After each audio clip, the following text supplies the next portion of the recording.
I'd just like to say something very brief. This is something Roger Waters. I actually Listen put to in my this. folder when I came out here today. You have no idea what it is. Nobody does, because it arrived on the internet to me this morning. It's a request for the rights to use my song, Another Brick in the Wall 2, in the making of a film to promote Instagram. So it's a missive. It's a missive from Mark Zuckerberg to me, right? Arrived this morning with an offer of a huge amount of money. And the answer is, fuck you. No fucking way. And I only mention that because this is an insidious, it's the insidious movement of them to take over absolutely everything, you know. So those of us who do have any power, and I do have a little bit, in terms of the control of the publishing of my songs, I do anyway. So I will not be a party to this bullshit, Zuckerberg. Roger Waters. Really well. Come on, man. Come on, man. Hooray, hooray, Roger Waters. Yeah, Pink Floyd. No, I thought they were kind of liberal, Pink Floyd, the band. I don't know. I really, I thought they were all anti-establishment and we don't need no education. But apparently Mark Zuckerberg got an education in the fact that he don't need another brick in the wall. So yes, hello, welcome to another live on Facebook. Hey, Renee, and hey, Gloria, and everybody else who's coming on. Welcome, welcome. I just wanted to do this just kind of quick, but I had to talk about Roger Waters and Facebook. So hi, Stacy. Good to see you guys. So the news is just fast and furious these days. But I called this live stream episode Editorial versus Advertising because, you know, that is always the way it is in journalism and in any newspaper and any kind of news outlet. You've always got the editorial team. Sorry, it's hot as hell here. You've always got the editorial team on one side, and then you have the advertising people on the other. Now, anybody who goes into journalism and wants to get a paycheck from a media company, even the smallest newspaper, is going to have to deal with that fine line of editorial versus advertising. I mean, it's like one of the first things you learn when you become a journalist. I became a journalist at the tender age of 21. I had graduated from, and maybe I was 20, no, I was 21. I graduated from Ohio University Scripps School of Journalism. I did my internship at the Jewish Chronicle of Pittsburgh, but it wasn't until I started my first job at the Sandpaper, which is a news magazine, they call it actually. It's a newspaper, but it's on Long Beach Island, New Jersey. If anybody ever goes to LBI, if you're watching, hey, shout out, I'm a Beach Haven girl. Anyway, I used to write for the Sandpaper. That was my very first job as a journalist. And I learned very quickly that I always have to be careful because editorial is very different from advertising. The advertising people have their own agenda, and the editorial people, the reporters, we have our job, which is to get the news, and is not supposed to be swayed by advertising. You're not supposed to cover a story because the advertiser wants you to cover it. For instance, a new store's opening. You go to that store opening because it's a news story, not because it's a potential advertiser, or it is an advertiser. Or for instance, maybe you don't want to cover a certain story because the advertiser would be seen in a bad light. So, you know, you'll have the people who work with advertising who buy and sell ads for the newspaper would often, well, not often, but sometimes, you know, be at cross purposes with the editorial team, and there'd be some skirmishes there. And so, you know, that's what you deal with. So Project Veritas has I mean, broken a big story? No, not really. I think it's just normal. It's just business as usual. If you think that people are covering the news with zero agenda other than making sure their readers are well informed, then you're sadly misinformed. So this woman named Ivory Heckler, she's a Fox News correspondent from Houston, Texas. And she came out yesterday on one of her live broadcasts where she was covering a story about air conditioning and the heat or something. And she says, I got to tell you guys that you're being misled. And I am, being told by my producers that I have to cover stories in a certain way. And I'll tell you more tomorrow. I'm going to break this story. So this was yesterday. So then today, here's Ivory. She gets canned. Well, not canned, but suspended, shall we say. Yeah, sorry if I'm blurry, you guys. I have to be on YouTube, by the way, because this is the only chance that I have to maybe make money. Okay, so here's the thing. This all ties in together. Facebook wants to stop people like me from telling the truth. And I was doing pretty well on Facebook because I was able to do my job as a journalist without any advertising. My only advertiser is me selling my book about the way 9/11 changed our society. My advertising. I sold hats. There's some artwork back there. I don't know if you can see it if it's blurry. But if I created it, I would sell it. I did it. Well, the hats I didn't create, but it was a good idea because hey, I rock a hat. So it was easy for me to sell hats, things that you guys see me wear, you like it, I can get it for you, and we can do a little bit of business so that I can continue to be a journalist without any agenda other than you guys and making sure that you guys get the truth and the facts. And, my work is always centered around I want America to be a better place. I don't have any advertisers except for myself. Want to buy a Trump tumbler? It's all the money goes to me and it goes to pay my expenses, my living expenses, things that everybody has to pay for: food, shelter, internet, computers, my gimbal, whatever I'm wearing, all this stuff. You love your hat. Thank you, Gloria.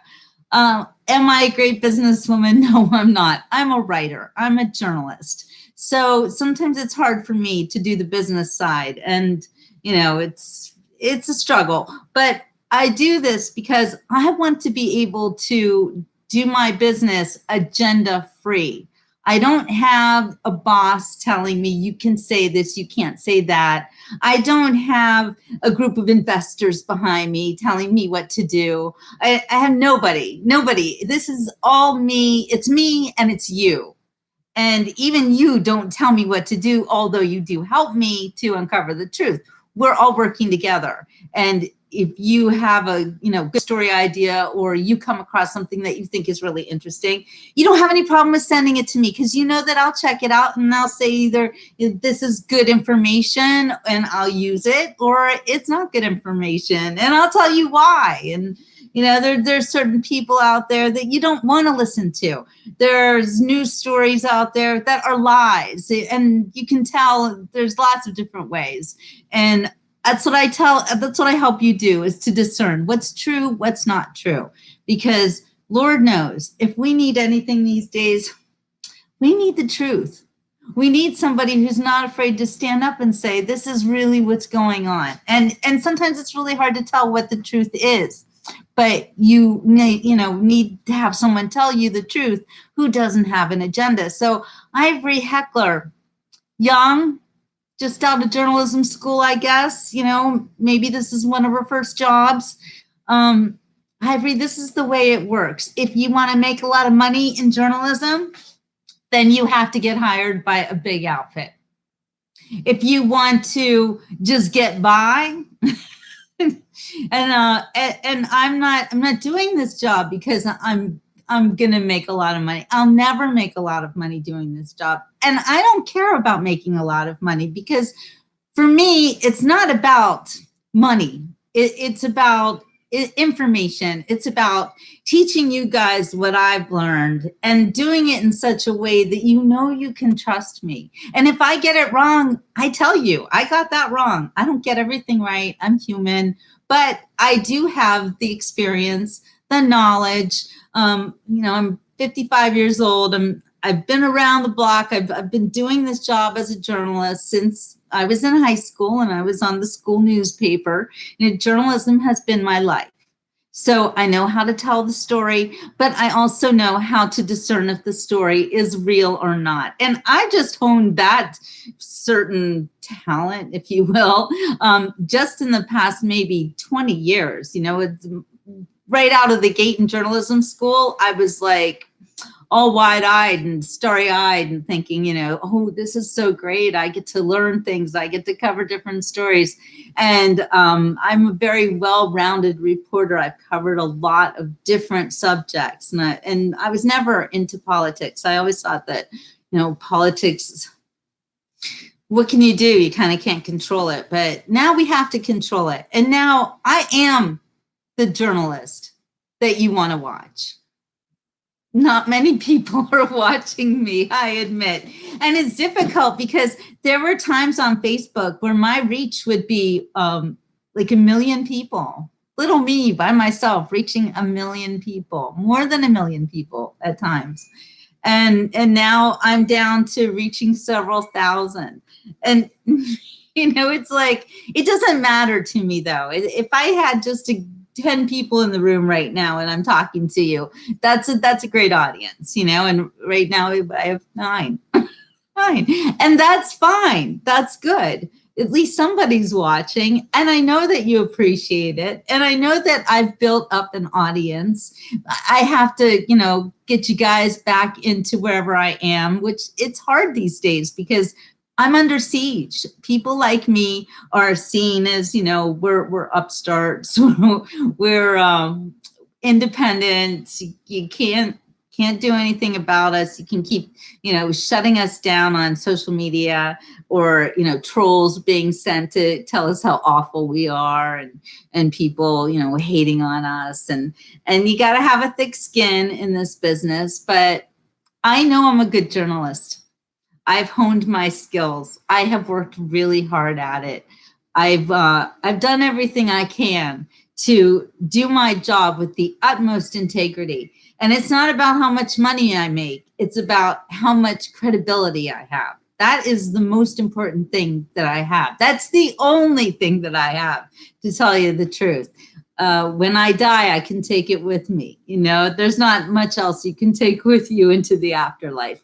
But your reputation and your credibility, that's what sticks with you forever. So those are the most important things that I think anybody owns. It's what's inside of you. It's not the clothes on your back. It's not the furniture. It's not anything but you and your relationships with other people as a credible, good friend. So speaking of all of this stuff and going back to Roger Waters and Facebook and him, sticking it to Zuckerberg, that felt really good, didn't it? It was a nice change to have somebody who's rich and famous, tell one of these elites to go stuff it. I just love that. And it made me really happy. And so here's the thing about Facebook. And, Ray's coming home. I'm on a live, baby, just so you know. So here's the thing, is that a lot of people like me are being kicked off of Facebook. And one of the reasons that I believe I was kicked off, because I wasn't given a warning, I wasn't given a reason. I was just told that I went against community standards, I don't know, several times or whatever, and got the axe several times. I had 2 different accounts get taken down within a couple of weeks of each other. And one of the reasons, I think, is because I was hacked on my Jill Books page, and there was some foreigner running my page and putting up like stuff about building furniture or something. It was really weird. And I don't know what the purpose of that was, but it got me kicked off. And so I can't run my Jill Books page. I can't do anything about it. I can't host anything. There's no way for me to communicate to you guys other than I could comment like anybody else, and I can see my old videos. So I guess that's something that work is still up. But it's been really disappointing what happened. And especially when I then noticed friends like Julie Haven, by the way, on Instagram, somebody stole her picture and started a new profile with it. One of my friends, one of my followers, I think it was Susan, she had somebody steal her picture and start a new profile with it. And I went and actually, called out that profile by going on Facebook, something's wrong, saying that somebody's stolen this picture. This is a friend of mine, so it's a fake profile. And the answer from them is always the same. We don't think this went against community standards, but we understand you don't like it. No, it went against your community standards. It's fake. It's somebody stole a picture and is pretending to be somebody else. And that's okay with Facebook. But somebody like me actually gets hacked and I'm kicked off and all my hard work, nobody cares. It's like conservatives like me, we get tossed aside. We don't matter. And these fakers and these scammers are going around pretending there's other people. And it just blows my mind. Facebook doesn't care. I'm literally being harassed on the My Jill Books page, where there is a targeted group that goes after anyone who says something nice about me. They mock them and they mock me. And I have gone through every comment, and I know I've talked about this before because it really makes me angry because there's nothing I can do about it. I can say, look, I'm being harassed. I mean, just look at my page and you see this group of people, they are literally harassing me. And that doesn't go against Facebook's community standards at all. No, that's fine. You can harass a conservative.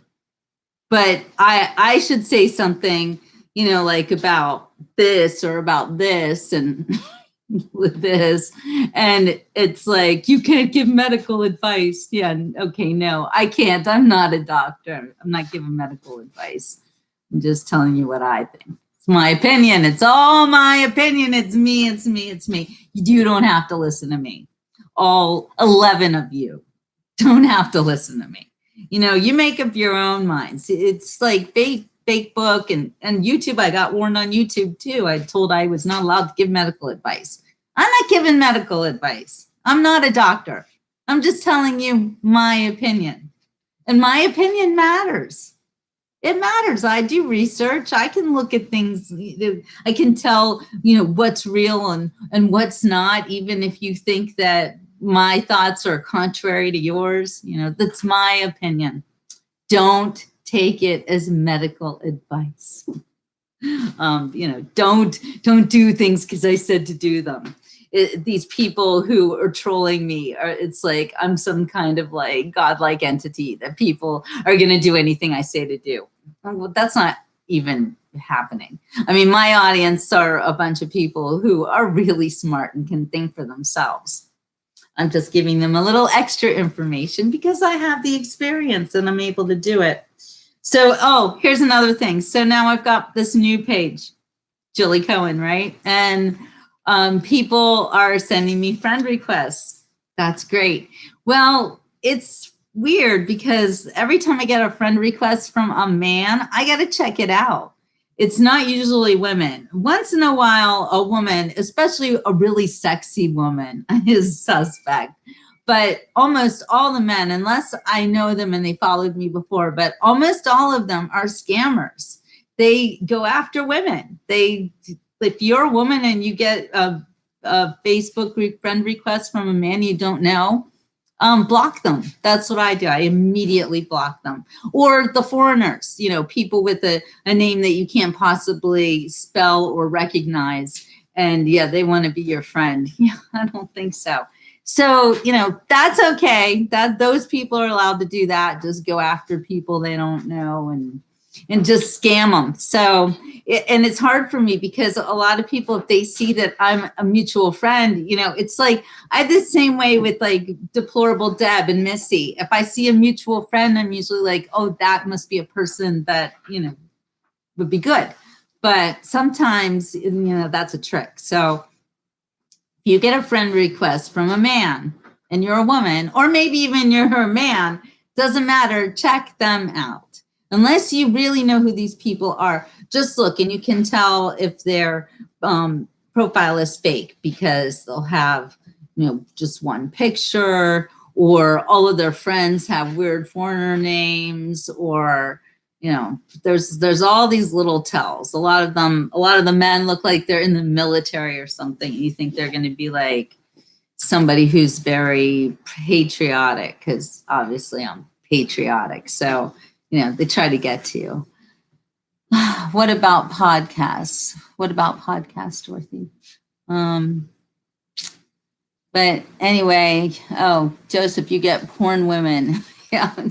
So yeah, women who are definitely, you know, way too beautiful or way too naked, you know, don't accept them as friends. Just block them immediately. Say, thank you for letting me know that you're out there and you need to be blocked.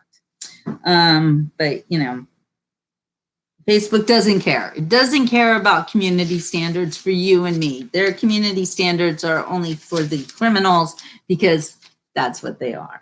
So kudos, Roger Waters, for calling out the Zuck. That was awesome, and I really appreciated it. So let's just talk about something good. And I wanted to bring up the fact that if you have bad skin problems or an operation or anything, something that Ray and I have found that is really healing is the power of massage. And I actually found this out earlier from the fascia blasting, the Ashley Black. I think I had one of my Ashley Black fascia blaster things. If I send customers to Ashley Black, I'll get a kickback. So that's always nice. But there's a certain website I have to send you to. So I'll put that in the comments section. So if you want to do the fascia blaster thing, I highly recommend it, but you don't have to buy anything either. It's not like, and that's another thing is I don't promote products. Although want to buy a tumbler? No. Want to buy a book? No, but seriously, I don't think that life should be about having to spend money to be healthy, having to spend money to lose weight, any of that stuff. I think that it kind of defeats the purpose.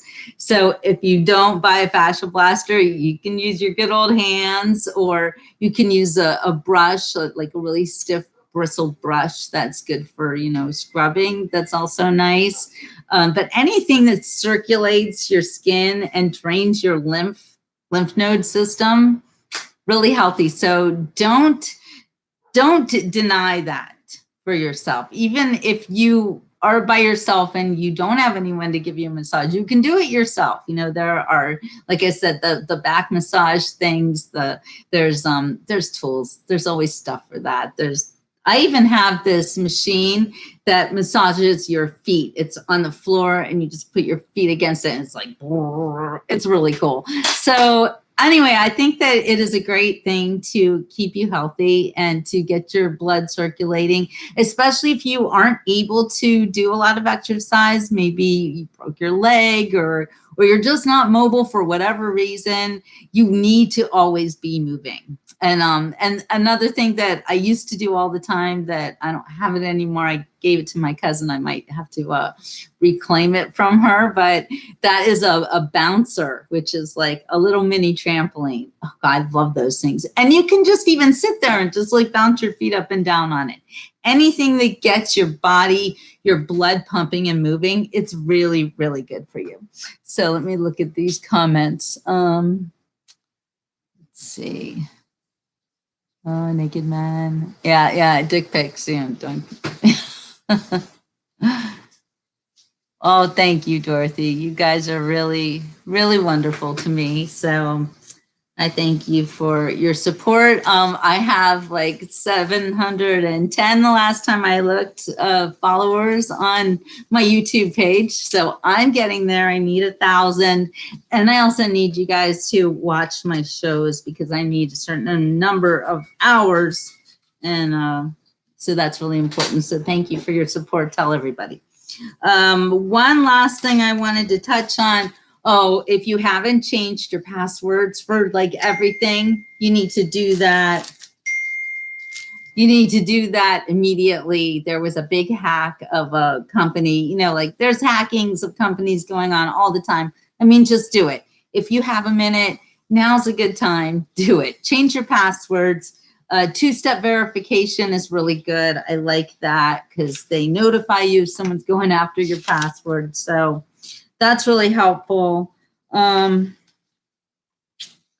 one thing I wanted to say too, regarding people, I was talking to one of my friends earlier today about my grandmother, and you know, I was just started thinking about her and how much I miss her. But I have to say, I'm really glad that my grandparents, my parents didn't live to see 2020. I think that my life would have been a lot harder and their lives would have been horrible. And my mom probably would have died of COVID for sure. And just my grandmother would have been worried like all the time. And I would not have gotten out of Pennsylvania. So there's, you know, sometimes you have to be thankful for stuff like that. Even though they're not here, you'll see them again. So yay for the people who got out before the craziness started. I don't know, just felt compelled to say that.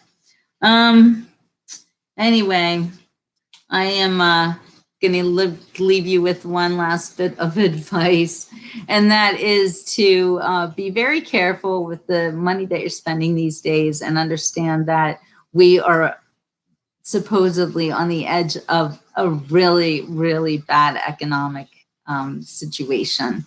So they're calling it shrinkflation. Everything that you're buying is, it might look like it's an 8-ounce bottle, but there's only 6 ounces of stuff in it now. That's how they're going to trick you into thinking that you're okay and you know you're not losing your money, but we're all losing our money. So everybody change your passwords, watch your bank account, be really careful about the stuff that you spend money on. Understand that there's some like crazy stuff going on in the world and our economy is headed for a big kind of a crash of some sort. So that's what I've been researching, and you know, and I'm not trying to be doom and gloom. I just want you to be careful. And if you are selling your house, think twice about that right now. This might not be the best time. Even though you might get a lot of money for it, your money is worth so much less that it's not going to be worth it. So stay in your home and stay safe in that way. I'm not talking about the other situation. All right, you guys. So yeah, I'm gonna take off now. But yeah, I need your support in getting more hours and more subscribers on YouTube so that I can eventually take this show on the road, as it were. I know the picture's bad and it's blurry and stuff, and that's because I'm, you know, in the middle of nowhere using HughesNet, which don't like it at all. Expensive and doesn't work well, as you can see. So I'm going to take off for now. You guys have a wonderful evening, and keep your chin up, and remember that it's all about, you know, people's experiences and not what you have. It's who you love, and you know, if you're happy with yourself in your life. So be happy. Ciao for now.